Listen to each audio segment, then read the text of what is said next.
Olá pessoal, tudo bem? Eu sou Cristiano Molica, engenheiro e gerente técnico da Insuterm, e hoje teremos a 15ª dica de mestre, com o mestre Marcos Domingos. Fique ligado, já se inscreve aqui no canal, ative as notificações e se gostar do vídeo, deixa aquele like.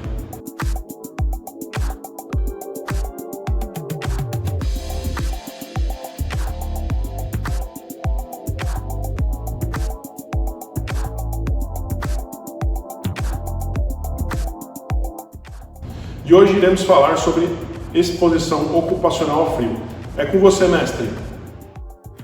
Meus colegas higienistas ocupacionais, amigos da área de segurança e saúde, né?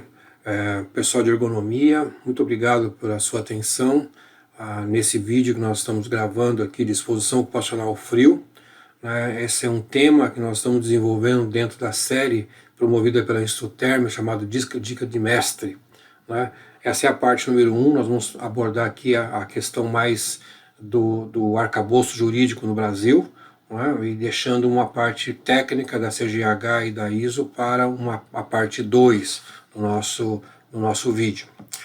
Muito bem, a nossa legislação brasileira ela é um pouco confusa nessa questão da exposição ao frio.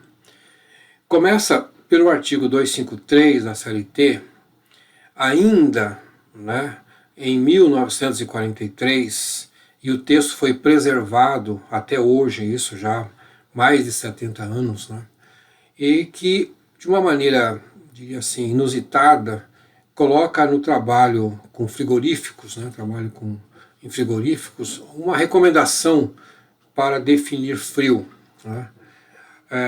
Isso é uma coisa que escapou, inclusive, da própria NR, porque as NRs, a nossa NR 15, ela trata de questão da insalubridade, e aqui não é um assunto de insalubridade, aqui parece ser apenas uma definição do que se entende por frio.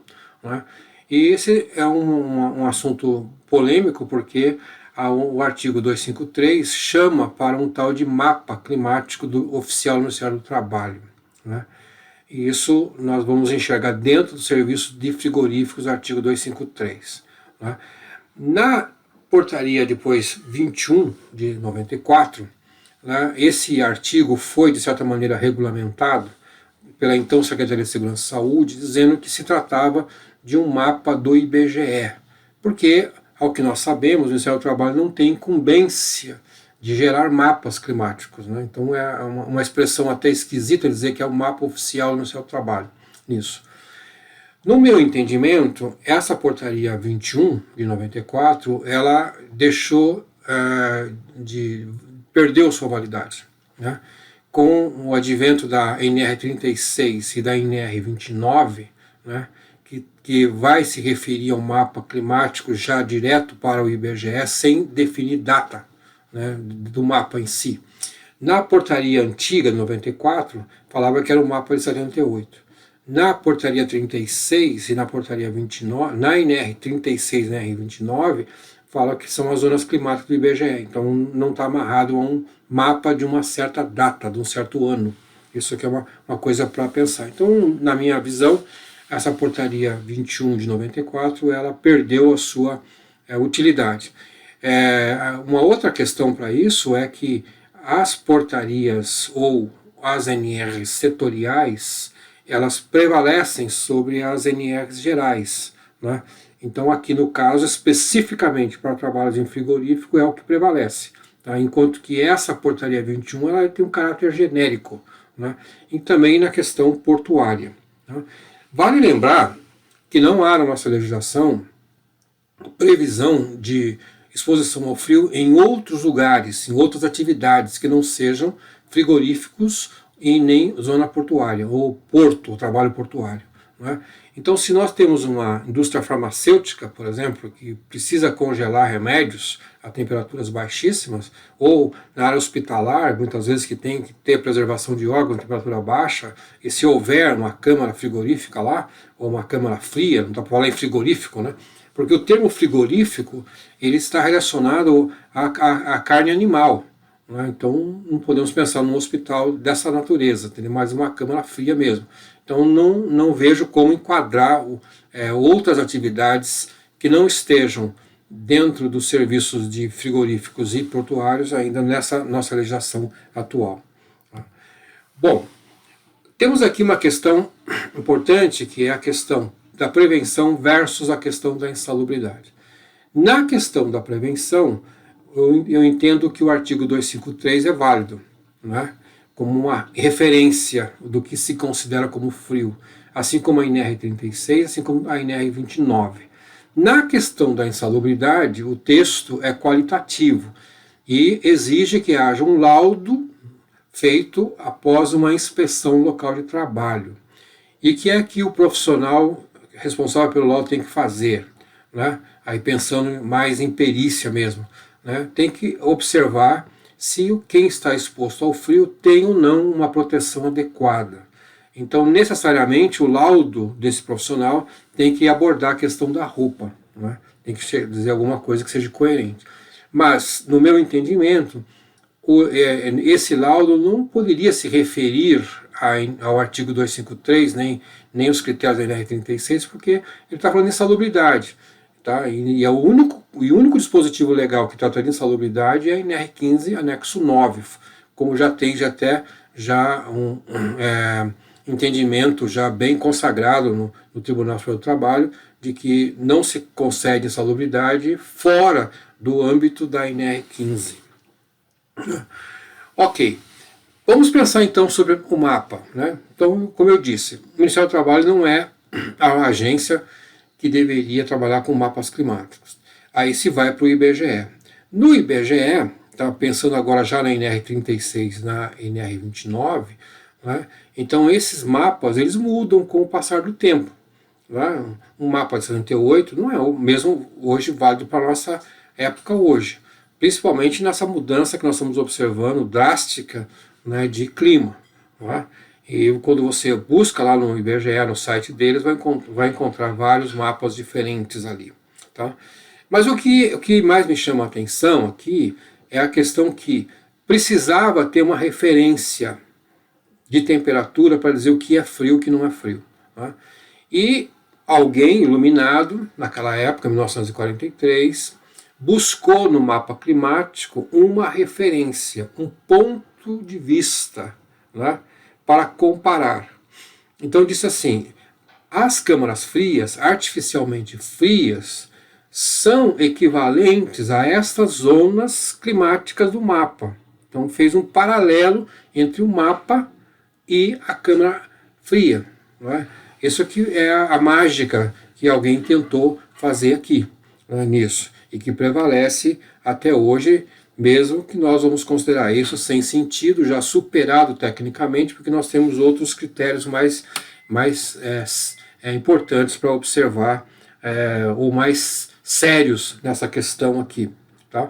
Mas aqui é apenas pensando assim, o que se considerava frio? Então, frio era equivalente a tal zona ali. E nada mais, não há mais nenhuma outra recomendação. Não disse quem estava na primeira zona ou na quinta zona, tá, tinha privilégios ou tinha prejuízo. Não diz isso. Apenas usa isso como referência e não se pode acrescentar mais nada em cima desse critério aí. Aqui nós temos um mapa do Brasil, um mapa climático do IBGE, né, com essas cores todas. Então nós vamos ter desde essa chamada primeira zona, né, que é alguma coisa púrpura, né, lá bem no norte, lá na Amazônia, né, que nós vamos encontrar, e vamos encontrar aqui na quinta zona, que já é bem no sul do Brasil, né, a região do Paraná para baixo, onde nós temos a nossa quinta zona, que é chamada de mesotérmico brando, né, super úmido, e aí vai com diferentes tonalidades. Então isso é o que nós encontramos nesse mapa climático. Bom, olhando então para o artigo 253, né, já estabelecia uma pausa para todo mundo, independente da zona de frio que estava, né, a cada 1h40. Também não sabemos de onde veio esse tempo, essa jornada, não sabemos disso. Tá? Na NR36, Se recomenda, então, alguma coisa como meias limpas e higienizadas, né? Não trata especificamente que tipo de roupa deve ser usada, né? Estabelece a pausa da CLT, né? E rodízio de função. Tá? Então, se alguém carrega a carne de uma câmara fria para fora ou vice-versa, né? Então poderia mudar de função, talvez indo para a área de algum tipo de corte, aí vai. Na NR29, trabalho portuário, essas pausas foram um pouquinho mais detalhadas, né? Mas, por outro lado, não especifica quais são os EPIs, qual é a vestimenta adequada. Né? Então, aqui nós temos na NR29 diferentes temperaturas e diferentes jornadas. Tá? Então, obviamente que aonde é menos frio, né? Então a pessoa pode trabalhar até 6 horas e 40, e quebrando a cada 1 hora e 40, 4 períodos de 1 hora e 40, alternando 20 minutos. Está bem em cima da própria CLT. Quando a temperatura fica mais baixa, né, então esse tempo de trabalho reduz para 4 horas, né, e aumenta o tempo de descanso. De tal sorte que quando chegar em situações extremas, como temperaturas na ordem de entre menos 34 a menos 56, a pessoa vai trabalhar 1 hora, tá? E chegando acima de, na verdade, entre menos 57 negativos e menos 73, uma situação dramática, onde só é permitido o trabalho de 5 minutos, mesmo bem agasalhado. Isso que é o que a questão portuária fala, né, nisso, então, nessa portaria. Né? Agora, de novo, imaginando que alguém vá num local desse fazer uma perícia, encontra um sujeito trabalhando, vamos imaginar, a menos 35 graus. E aí descobre-se que o cara trabalha, vamos supor, mais que 1 hora por dia, né? Ou mais que período de 1 hora. Né?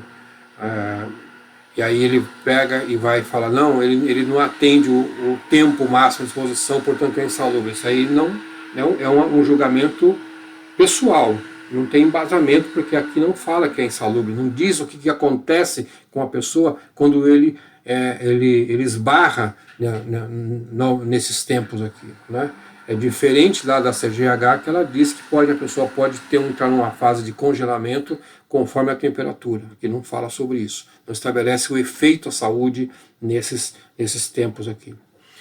Muito bem, então isso é o que nós temos na nossa NR e na nossa legislação. Né? Então, digamos assim, ficamos muito limitados a obedecer à legislação em função desses parâmetros aí. Do ponto de vista da prevenção, então, caindo já na NR9, né, nós vamos encontrar que são permitidos utilizar limites estrangeiros. E uma sugestão são os TLVs da ACGH. Em 2018, a CGH atualizou o texto de frio, né, e introduziu o que é chamado Índice de Temperatura de Gerenciamento pelo Vento, tá, em português ITVR, em inglês TWC. Né? Aí você tem essa equação bonita embaixo, no rodapé do slide, que dá a definição de como é que você calcula isso. Então veja que esse TWC é uma equação que leva em conta a temperatura do ar, a velocidade, né? É basicamente isso. Tá? Porque mesmo no terceiro termo aqui da equação, ela vai pegar a temperatura do ar e velocidade de novo. Então a equação basicamente em cima disso aqui. Né?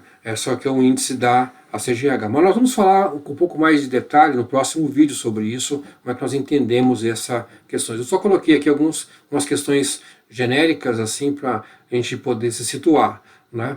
Então a ACGH considera que a temperatura baixa é quando o corpo cai para menos de 36 graus, né? Veja, não tem nada a ver com o mapa climático, não é? Essa é a temperatura do corpo. Né? Então, se a pessoa não está bem agasalhada e a temperatura do corpo está abaixo de 36 graus, já é considerada uma situação de hipotermia. Né? E a questão do engelamento, né? Quer dizer, das partes mais expostas, assim, as partes das nossas extremidades, então temos que tomar um certo cuidado para que dedos não fiquem congelados abaixo de 0 grau. Né? Celsius, na verdade. Né? Outra coisa importante que a CGH fala é trabalho quando você está com água fria. Obviamente pensando aqui em alguém que está no Alasca pescando caranguejo, por exemplo, o famoso caranguejo do Alasca, né? Que dá uma iguaria em restaurantes chiques, mas exige que esse trabalhador fique exposto a uma água muito gelada e é uma das atividades mais perigosas, com mais acidentes no mundo, né? São os pescadores de caranguejo no Alasca, né? E eles têm que estar com uma vestimenta adequada. Então veja que quando tem muita, no caso no mar, dificilmente alguém vai ficar com a roupa seca, né? E aí tem estabelece então uma relação entre a exposição ao frio e aquecimento. É como se a pessoa ficasse ao frio, mas também terá que ficar numa área mais quente para poder manter o seu equilíbrio homeotérmico, né? Então o isolamento da roupa ele passa a ser crítico aqui nesse trabalho, segundo a CGH. Então, mesmo no Brasil, que nós não temos detalhes sobre a roupa, diz que tem que ter uma vestimenta adequada, só isso, né? Uma proteção adequada, né?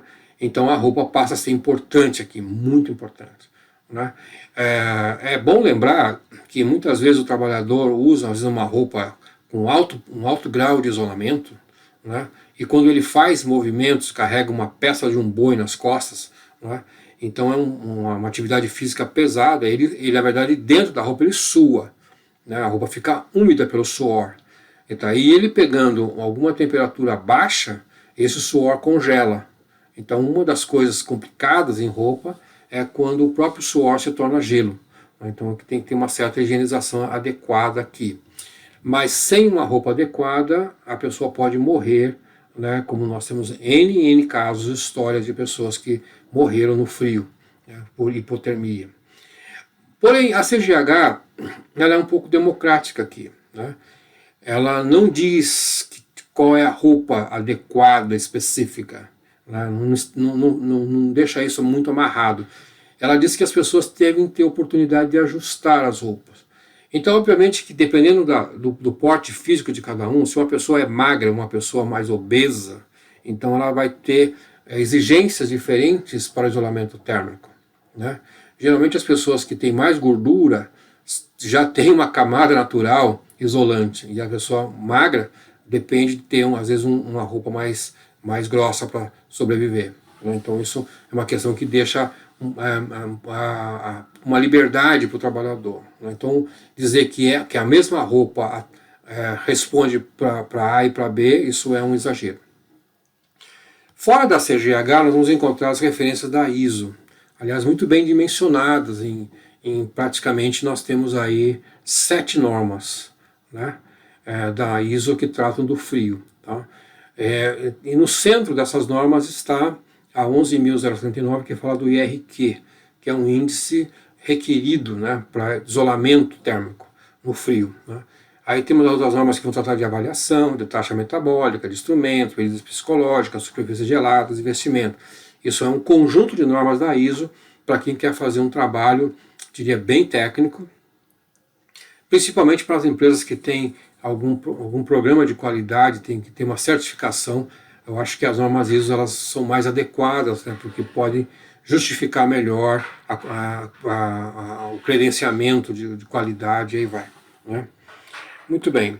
Esse IRQ é muito usado na Europa e às vezes em alguns trabalhos acadêmicos também nós temos visto bastante, tá? Que é o chamado Required Clothing Installation, né? Então isso é o que significa esse IRQ. Então nada mais é do que quanto que aquela vestimenta, aquele vestuário tem de isolamento térmico para preservar o seu equilíbrio homeotérmico, né? Não deixar que a sua temperatura caia abaixo de 36, 34 ou qualquer coisa menor que isso, né? Então nós estamos falando de uma grandeza térmica aplicado ao frio. Como é que é calculado essa grandeza, né? Faz uma integração, né? Ela integra valor da temperatura do ar, temperatura média radiante, umidade relativa do ar, velocidade do ar e taxa metabólica, né? Então temos vários parâmetros que nós levamos em conta para calcular o IRQ. Interessante que ela fala sobre temperatura média radiante, né? E eu creio que isso é mais uma questão, um rigor científico, né? Porque nós sabemos que em ambiente frio o calor radiante é baixíssimo. Praticamente é o mesmo valor da temperatura do ar. Porque só faria sentido de medir uma temperatura radiante se tivesse alguma peça aquecida, um metal aquecido. Não é o caso, até vai na contramão da história. Tá? Mas ela, teoricamente, ela aparece aqui na equação que a gente vai ver no próximo vídeo também. Tá? Mas e aí existe uma fórmula grande para fazer isso, e alguns preferem usar um TG. Né? E aí tem que tomar um certo cuidado para que o TG esteja muito bem ajustado para essa condição térmica aí. Né? Mas, de qualquer sorte, esses são os parâmetros que são exigidos aí. Então, no próximo vídeo, vamos trabalhar sobre essa parte da CGH e do IRQ com mais detalhes aqui. E aqui nós encerramos apenas fazendo essa abordagem sobre a nossa legislação, tá? Que infelizmente não nos ajuda muito. Se você estiver interessado nos demais vídeos que eu tenho produzido, como para ruído, para calor, né? Então dá uma olhadinha aí no meu canal no YouTube, ok? Grande abraço para você. E aí pessoal, gostaram do vídeo? É um tema bastante interessante, né? Referente ao frio, muitas pessoas têm dúvidas, né, referente a esse assunto. E fiquem ligados aí que vai ter a continuação desse vídeo com um detalhamento técnico aí muito interessante. Tá ok? Então essa foi a 15ª Dica de Mestre. Se você gostou, não se esqueça, dá aquele like, se inscreve no canal, ative as notificações aqui embaixo. Escrevam aqui no comentário embaixo o que vocês acharam do vídeo. Um abraço e até mais.